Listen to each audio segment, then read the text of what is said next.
요한일서 2장 28절에서 3장 12절 말씀입니다. 자녀들아, 이제 그의 안에 거하라. 이는 주께서 나타내신 바 되면 그가 강림하실 때에 우리로 담대함을 얻어 그 앞에서 부끄럽지 않게 하려 함이라. 너희가 그가 의로우신 줄을 알면 의를 행하는 자마다 그에게서 난 줄을 알리라. 보라, 아버지께서 어떠한 사랑을 우리에게 베푸사 하나님의 자녀라 일컬음을 받게 하셨는가. 우리가 그러하도다. 그러므로 세상이 우리를 알지 못함은 그를 알지 못함이라. 사랑하는 자들아, 우리가 지금은 하나님의 자녀라.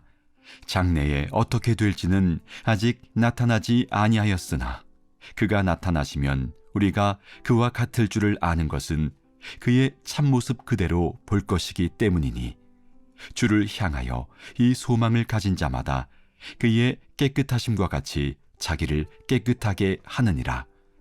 죄를 짓는 자마다 불법을 행하나니 죄는 불법이라. 그가 우리 죄를 없애려고 나타나신 것을 너희가 아나니 그에게는 죄가 없느니라. 그 안에 거하는 자마다 범죄하지 아니하나니 범죄하는 자마다 그를 보지도 못하였고 그를 알지도 못하였느니라. 자녀들아, 아무도 너희를 미혹하지 못하게 하라. 의를 행하는 자는 그의 의로우심과 같이 의롭고 죄를 짓는 자는 마귀에게 속하나니 마귀는 처음부터 범죄함이라. 하나님의 아들이 나타나신 것은 마귀의 일을 멸하려 하심이라. 하나님께로부터 난 자마다 죄를 짓지 아니하나니 이는 하나님의 씨가 그의 속에 거함이요 그도 범죄하지 못하는 것은 하나님께로부터 났음이라. 이러므로 하나님의 자녀들과 마귀의 자녀들이 드러나나니 무릇 의를 행하지 아니하는 자나 또는 그 형제를 사랑하지 아니하는 자는 하나님께 속하지 아니하니라. 우리는 서로 사랑할지니 이는 너희가 처음부터 들은 소식이라. 가인같이 하지 말라. 그는 악한 자에게 속하여 그 아우를 죽였으니 어떤 이유로 죽였느냐? 자기의 행위는 악하고 그의 아우의 행위는 의로움이라. 2026년도가 시작됐습니다. 갈보리 성경 읽기 프로젝트로 생명의 산 묵상집을 우리 함께 읽어가고 있는데 2026년도를 여는 성경은 요한 1서입니다. 1월 1일 본문이 요한 1서 1장 1절에서 10절 말씀이었는데요. 그 말씀 속에서 올해 우리 교회가 좀 집중하고 이렇게 했으면 좋겠다라는 생각을 하게 만든 그런 구절이 있습니다. 그 말씀을 지금 계속 곱씹고 기도하고 있는데 그 말씀은 1장 3절 4절 말씀입니다. 1월 1일 본문을 보시면 나오게 됩니다. 이렇게 써 있어요. 우리가 보고 들은 바를 너희에게 전함은 너희로 우리와 사귐이 있게 하려 함이니 우리의 사귐은 아버지와 그의 아들 예수 그리스도와 더불어 누림이라. 우리가 이것을 쓰면 우리의 기쁨이 충만하게 하려 함이라. 이렇게 쓰고 있습니다. 요한일서는 요한일서 2서 3서 다 사도 요한이 교회 공동체에게 보낸 편지입니다. 어떤 교회인지는 정확하게 모릅니다. 성경에 기록되어 있지 않기 때문에 어떤 교회인지 정확하게 모르지만 어쨌든 교회 공동체에 이렇게 보낸 편지인데 이 편지를 쓴 이유를 뭐라고 얘기를 하냐면 4절에 우리가 이것을 쓰면 우리의 기쁨이 충만하게 하려 함이라 라고 말하는 데서 보는 것처럼 우리라고 하는 건 이제 사도 요한과 함께하는 사람들이겠죠. 그러니까 사도 요한이 자기의 기쁨이 충만하게 하려고 이 편지를 쓴 것이다 라고 이야기를 하고 있습니다. 복음은 기쁜 소식입니다. 할렐루야. 복음은 그 복음 자체로 기쁜 소식인데 이 기쁜 소식을 함께 나눌 때 이 복음 안에서 그 사귐이 있을 때 그 기쁨이 더욱더 커지고 충만하게 된다. 그 기쁨이 충만하게 된다라는 사실을 아마 사도 요한은 알고 있었던 것 같습니다. 그래서 3절에 이야기를 하는 게 이거죠. 우리가 보고 들은 바를 보고 들은 바 무엇이겠습니까? 복음이지요. 그것을 너희에게도 전함은 너희로 우리와 사귐이 있게 하려 합니다 라고 말을 하고 있고요. 그렇게 함으로써 우리의 기쁨이, 나의 기쁨이 충만하게 하려고 내가 이 편지를 쓰고 있다, 이렇게 얘기를 하고 있는 겁니다. 사랑하는 성도 여러분, 올 한 해는 우리가 여기에 집중을 하면 좋겠다라는 생각을 합니다. 우리 가운데 사귐이 있으면 좋겠습니다.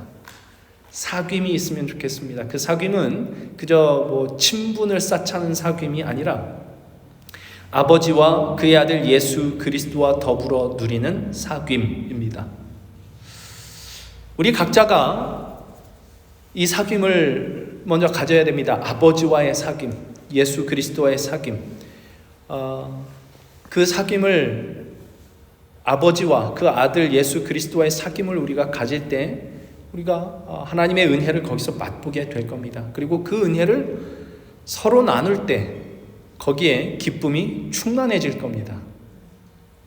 올 한 해 하나님과의 사귐, 우리 주 예수 그리스도와의 사귐이 우리 각 개인에게 임할 수 있기를 바라고, 개인에게만 임할 뿐만 아니라 이 아버지와 아들 안에서 함께 누릴 수 있는 그 받은 은혜를 함께 누리며 위로부터 임하는 그 위로와 능력과 사랑과 은혜를 우리 다 같이 함께 나누는 형제 자매가 될 수 있기를, 그 사귐으로 인하여 기쁨이 충만하게 되는 올 한 해가 될 수 있으면 정말 좋겠습니다.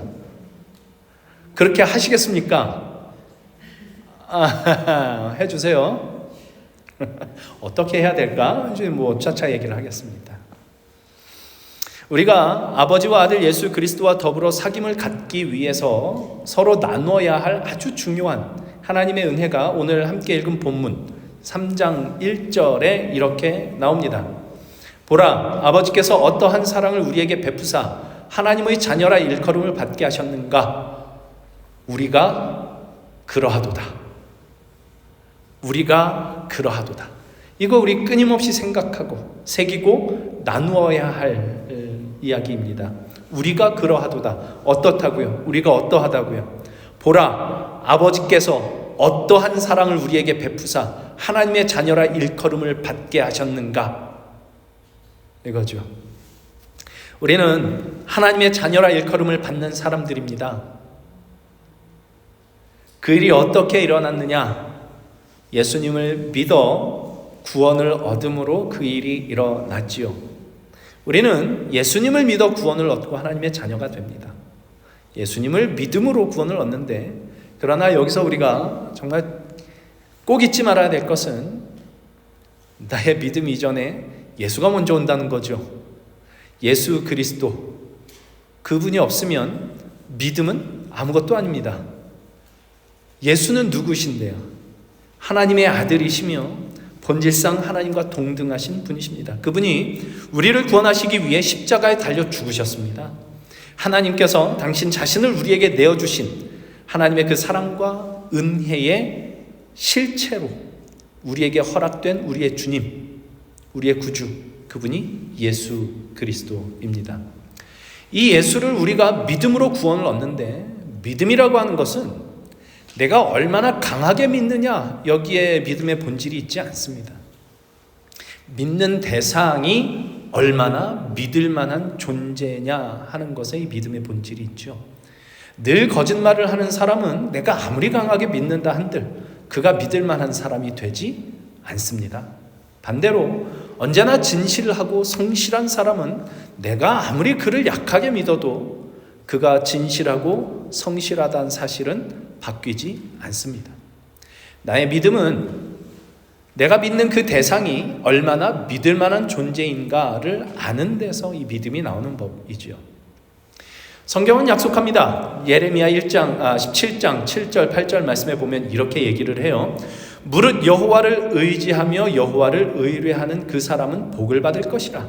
그는 물가에 심어진 나무가 그 뿌리를 강변에 뻗치고 더위가 올지라도 두려워하지 아니하며 그 잎이 청청하며 가무는 해에도 걱정이 없고 결실이 그치지 아니함 같으리라. 하나님을 믿고 의지하면 복을 받습니다. 물가에 심긴 나무가 뿌리가 쫙 뻗어나가고 잎이 청청해지고 가문은 해도 결실하지 못할까 걱정할 필요 없을 만큼 물가에 심겨진 그 나무와 같은 그런 복을 하나님을 믿고 의지하는 자에게 임한다. 성경의 약속입니다. 하나님을 잘 믿고 의지하면 그렇게 됩니다. 그런데 이 믿음은 하나님이 누군지도 모르고 믿으면 복 준다니까 믿어야지 해서는 믿을 수가 없습니다. 믿어야지 하고 믿다가 넘어진 사람들에 대한 얘기가 돌밭에 뿌려진 씨 이야기, 가시떨기에 뿌려진 씨 이야기죠. 세상 염려가 오면 그 믿음이 그냥 사라져버리는 겁니다. 믿는 대상이 얼마나 믿을 만한 사람, 믿을 만한 존재인가를 모르면 눈앞에 오는 어려움, 조그마한 어려움만 와도 그 믿음은 금방 사그라들고 맙니다. 하나님이 누구신지를 알아야 됩니다. 그분이 얼마나 믿을 만한 분이신지를 우리가 알아야 됩니다. 그래야 믿고 의지할 수가 있습니다. 기독교 신앙이 고백하고 가르치는 하나님이 얼마나 믿을 만한 분이신가, 그분이 어떤 진실하심과 성실하심으로 우리를 사랑하시고 구원하셨는가 하는 것이 예수 안에 나타납니다. 죄와 사망의 권세 아래 신음하는 인류를 하나님이 구원하시기로 작정하셨고 약속하셨고 그 약속을 끝까지 성실하게 지키신 증거, 그가 예수님이십니다.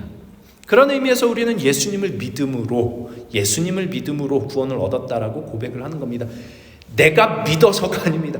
예수가 계셔서 구원을 얻었다는 것입니다. 이걸 우리가 믿는 겁니다. 예수님, 그분이 하나님의 성실하심이며 진실하심이며 변치 않으시는 하나님의 사랑이다. 나를 보면, 나 자신을 보면 구원받을 이유와 근거와 조건이 하나도 없어 보이지만 하나님의 성실하심이, 그분의 진실하심이 나를 구원하시기 위하여 자기 아들을 못 박으시기까지 하는, 십자가에 못 박으시기까지 하신 그 하나님의 사랑이 나를 구원하신다. 이것이 예수님을 믿음으로 구원을 얻는다는 고백의 의미입니다. 그래서 우리의 믿음은 내가 무언가를 잘할 때 믿음이 좋다고 하고 내가 실수하고 실패했을 때 믿음이 좋지 않다고 하는 것이 아닙니다. 우리의 믿음은 내가 뭘 잘하느냐 못하느냐 실패했느냐와 상관없이, 또는 내가 얼마나 강하게 하나님을 잘 믿고 있느냐 그렇지 않느냐와 상관없이 이 하나님의 진실하심과 성실하심은 변함이 없으시다라는 사실에 이 믿음이 근거합니다. 내가 뭔가를 잘했다면 그것도 하나님의 성실하심 때문이요, 내가 실수하고 실패했어도 하나님의 성실하심과 진실하심은 결코 변치 않으신다라는 그 사실에 우리의 존재의 뿌리를 내릴 때 그것을 믿음이 좋다고 하는 것입니다. 그래서 우리의 좋은 믿음은 언제 도드라지게 나타나느냐? 우리가 잘 살 때가 아니라 잘 못 살 때 나타납니다. 내가 이래도 하나님이 날 사랑하신다는 말인가? 그러십니다. 하나님이 그러십니다. 그러니 우리가 예수 믿는 자로서 행실을 바르게 해야 된다, 마땅한 이야기이지만 누군가 넌 예수 믿는 게 왜 그 모양이야? 라는 평가를 내릴 때 거기에 발끈하지 않고, 우린 발끈하지요. 네가 예수 믿는 건 뭔지 몰라서 그래. 그래도 내가 적어도 이렇게는 너처럼은 안 해. 이런 발끈함이 있을 수 있습니다.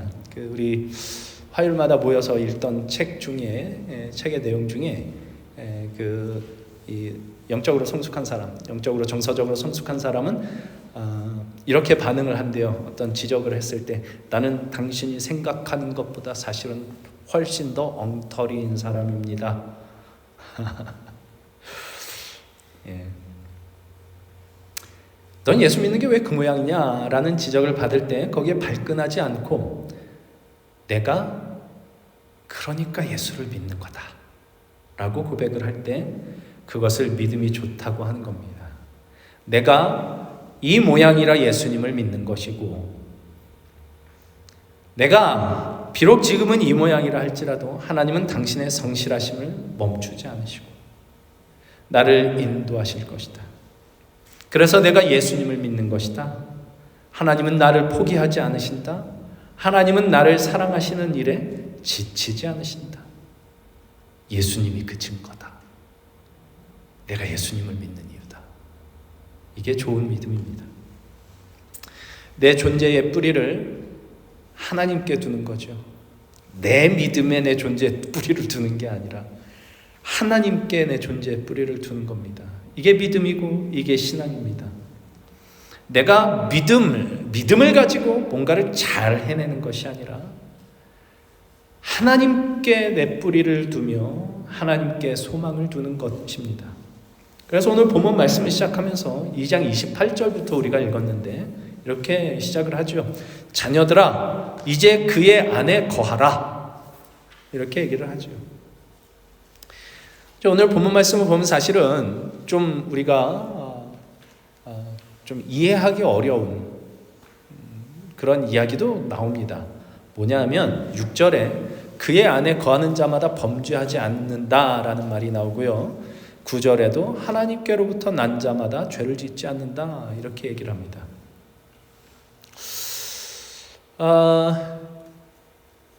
자녀들아 그의 안에 거하라. 그 안에 거하는 자마다 범죄하지 않는다.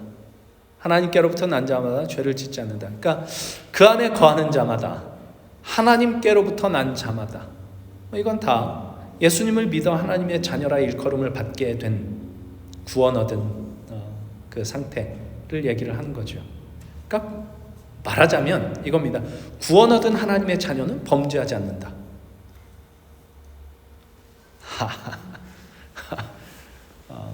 범죄하는 자마다 그의 안에 거하는 게 아니다.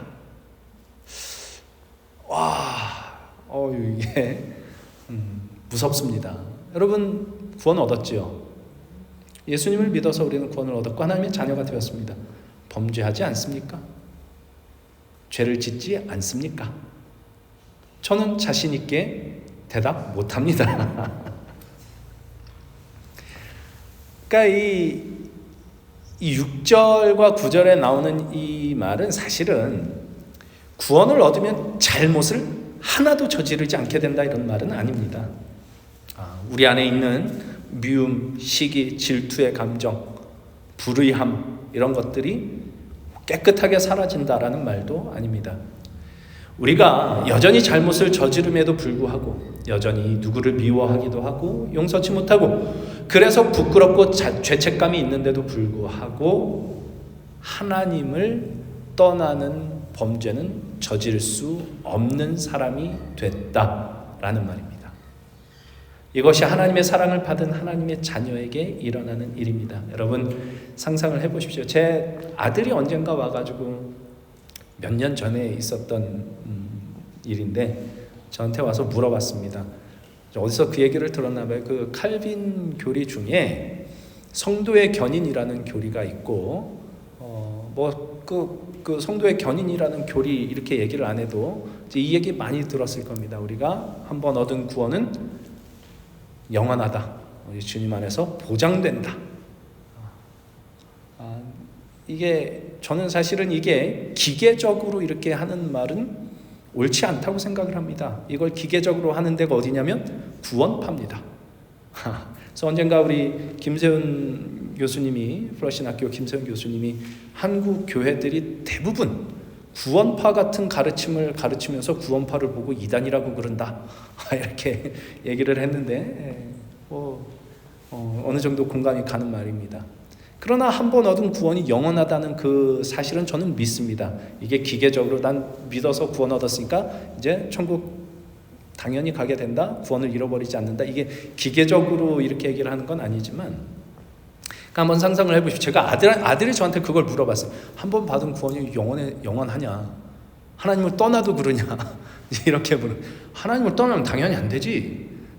그렇지 않겠습니까? 근데 이제 영원하다라고 할 때 그 말은 이런 겁니다. 한번 상상을 해보십시오. 자기가 경험한 세상이 그냥 똥통인 세상이 전부인 사람이 있었는데 어느 날 외부의 어떠한 신비한 힘에 의해서 꽃밭으로 옮겨졌습니다.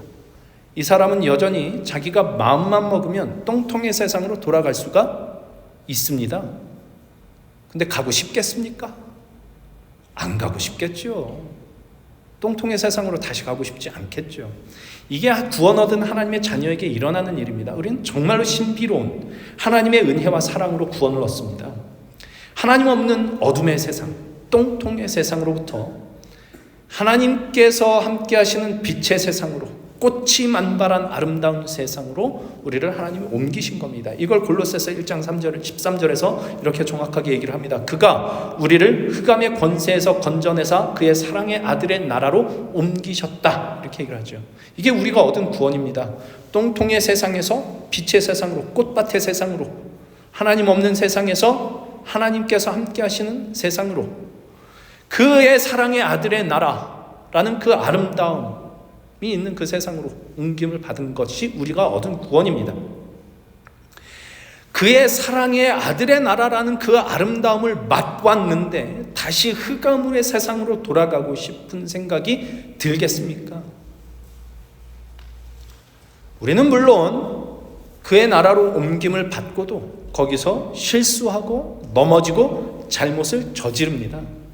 그러나 그렇다고 하나님의 사랑 안에 거하는 삶의 그 복과 아름다움을 버리고 하나님 없는 비참한 상태로 다시 돌아가고 싶지는 않은 게 정상입니다.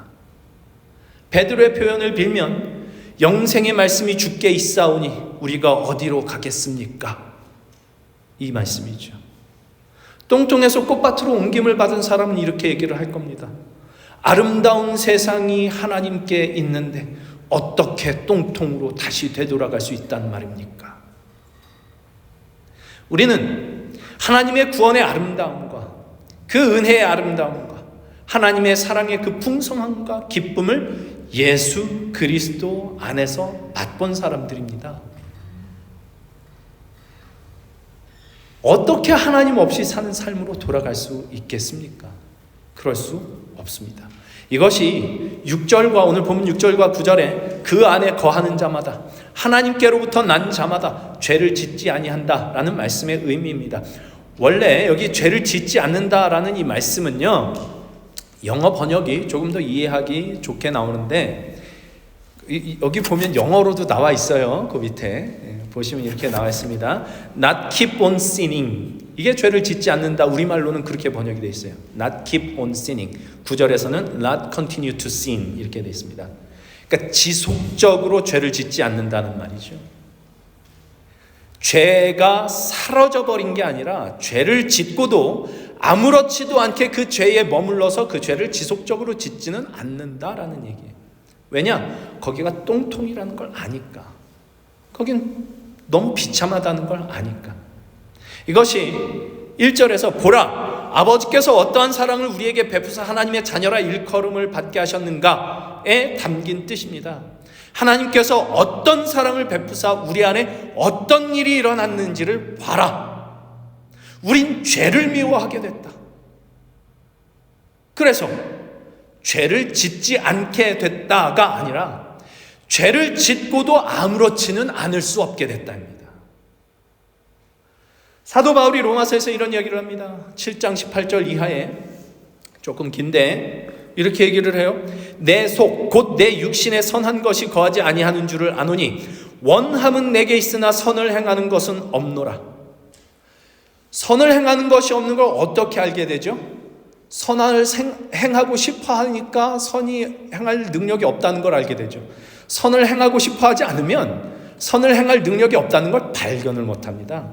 내 안에 또 다른 법이 있어서 내가 그 법을 따라간다는 걸 어떻게 알게 되냐? 이 법 말고 하나님의 법을 따라가고 싶은데 그게 안 되는 걸 발견을 하는 거거든요.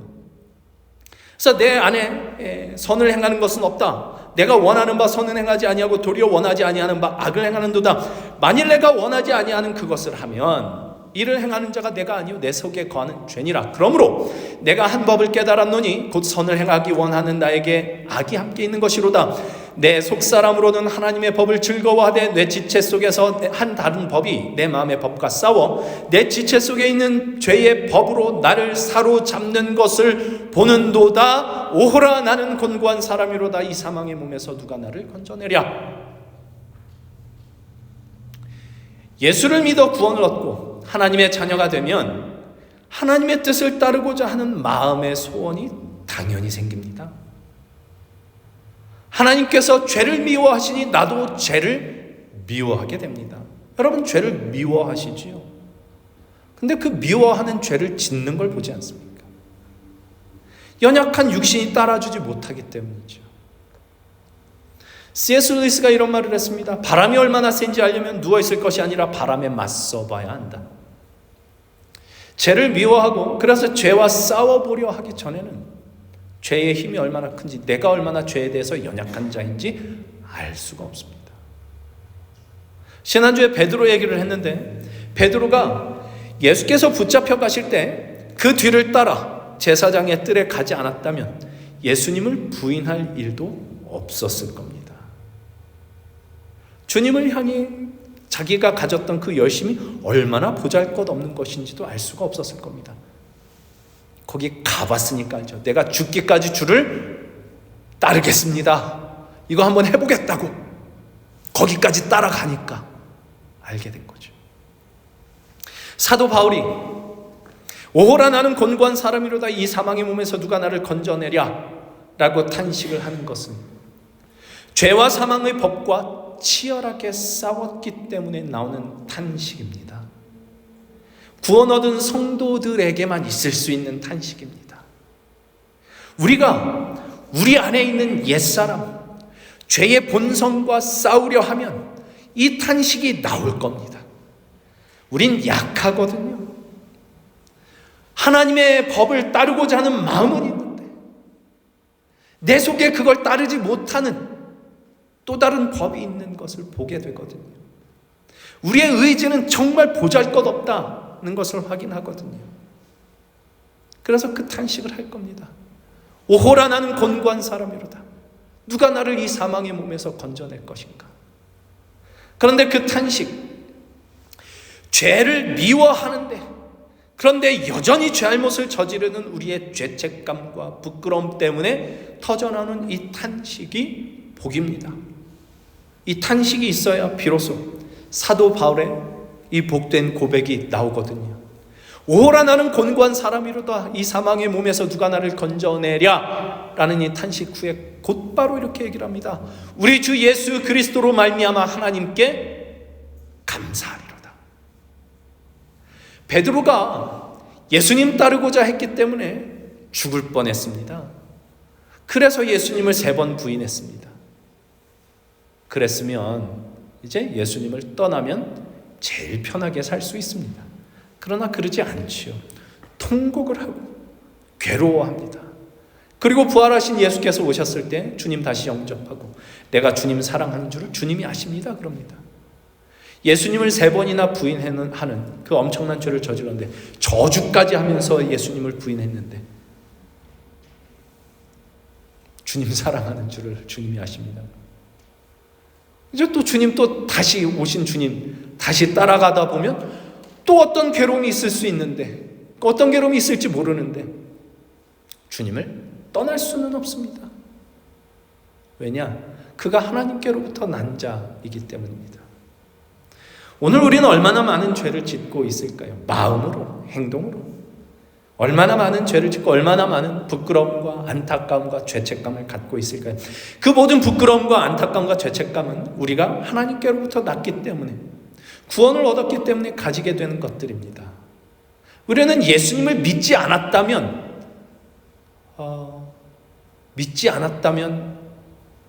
고민하지 않아도 될 고민을 할 때가 많고요. 예수님을 믿지 않았다면 보지 않아도 될 손해를 볼 때가 많이 있습니다.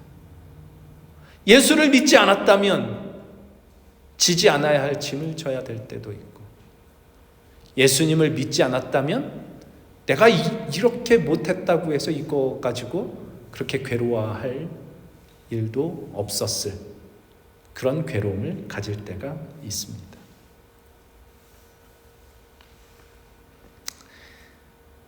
바꿔 말하면 그런 일들은 예수님을 믿어서 우리에게 닥쳐오게 된 것이란 얘기죠. 구원을 얻어서 하나님께로부터 나서 그런 일들이 닥쳐옵니다. 그래서 그 모든 부끄러움과 죄책감을 가지고도 예수 믿고 하나님의 뜻을 따라 살고는 싶은데 안 돼서 괴로운 그 마음을 가지고도 예수님을 안 믿으면 제일 편한데 그럴 수는 없어서 여전히 믿고 있는 그 마음을 갖고 여기 예배의 자리에 우리가 나와 있습니다. 하나님께로부터 났기 때문에 하나님을 떠나서는 살 수 없기 때문에 하나님을 떠나는 범죄를 저지를 수 없기 때문에 우리가 여기에 있습니다. 예배는 굉장한 겁니다. 우리가 하나님 앞에 예배를 드린다는 건 놀라운 은혜입니다.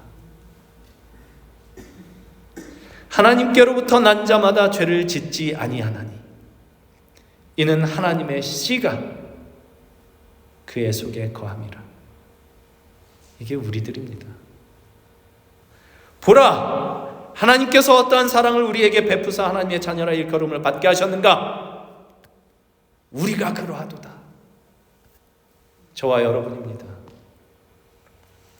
우리가 구원의 기쁨을 맛본 적이 있다면 하나님의 사랑 때문입니다. 하나님 나라에 대한 그 소망을 우리가 갖고 살고 있다면 하나님의 사랑 때문입니다. 그런데 현실은 하나님의 뜻을 따라 살지 못해 괴로운 마음을 갖고 사는 그런 현실. 그것도 하나님의 사랑 때문입니다. 사랑치 못하고 용서치 못하고 원한을 풀지 않아 아픈 마음이 있다면 그건 하나님의 사랑 때문입니다. 우리가 하나님께로부터 났기 때문입니다. 하나님의 자녀라 일컬음을 받게 하셨기 때문입니다. 하나님이 그 일을 위해 예수 그리스도를 보내셨고 그를 십자가에 못 박으셨습니다. 자기 아들을 아끼지 아니하시고 우리를 위해 내주셨습니다. 우리를 구원하시고 당신의 자녀 삼으시기 위해 그렇게 하셨습니다. 3장 1절의 말씀을 다시 한번 생각해 보십시오. 보라, 아버지께서 어떠한 사랑을 우리에게 베푸사 하나님의 자녀라 일컬음을 받게 하셨는가? 우리가 그러하도다. 우리가 그러하도다. 저와 여러분입니다. 이거 우리 서로 나눌 수 있으면 좋겠습니다. 이거 우리 서로 나눌 수 있으면 좋겠습니다. 갈보리 성경 읽기 프로젝트 함께 해주시면 좋겠습니다. 그 시간에 못하시면 듣기만이라도 하시고 들을 뿐만 아니라 들으면서 혹은 그냥 그날 본문 말씀 읽으시면서 하나님께서 주신 은혜를 한번 같이 나눠주시면 좋겠습니다. 좋은 거 있지 않습니까? 단체 카톡 받은 은혜 나눠주시고 예배 때, 친교 때 하나님께서 주시는 그 은혜를 함께 나눌 수 있는 저와 여러분 되면 좋겠습니다. 다음 주에는 우리 이병국 김미경 성도님이 대박집에서 점심을 이렇게 대접을 하신다고 합니다. 될 수 있으면 다 참석을 하셔서 맛있는 음식도 함께 나누고 그 시간을 통해 하나님께서 베푸시는 은혜도 함께 나눌 수 있으면 좋겠습니다. 우리 교회가 좀 그렇게 됐으면 좋겠습니다. 사람이 많지 않지만 아버지와 그의 아들 예수 그리스도와 더불어 누리는 그 사귐 속에서 우리의 기쁨이 충만해지고 그래서 여기 오면 진짜 하나님의 사랑이 여기 있구나. 그리스도 예수 안에서 우리에게 보여주신 하나님의 사랑이 여기 있구나를 함께 나누고 그 기쁨을 나눌 수 있는 그런 공동체가 될 수 있으면 좋겠다라는 그런 생각을 해보게 됩니다. 우리가 그러하도다. 보라, 아버지께서 어떠한 사랑을 우리에게 베푸사 하나님의 자녀라 일컬음을 받게 하셨는가? 보라, 우리가 그러하도다. 이 복음을 우리 1년 동안, 우리 한 해 동안 열심히 서로 나눌 수 있는 저희들 되면 좋겠습니다. 이것을 우리가 함께 열심히 나누다 보면 아버지와 아들과 더불어 누리는 사귐 속에 있는 그 기쁨의 충만함을 우리가 맛보게 될 것입니다. 그 기쁨을 맛볼 수 있도록 이 사귐을 가지는 아버지와 아들과 더불어 함께 누리는 이 사귐을 가질 수 있는 저와 여러분이 될 수 있기를 우리 주님의 이름으로 간절히 소망합니다. 함께 기도하겠습니다.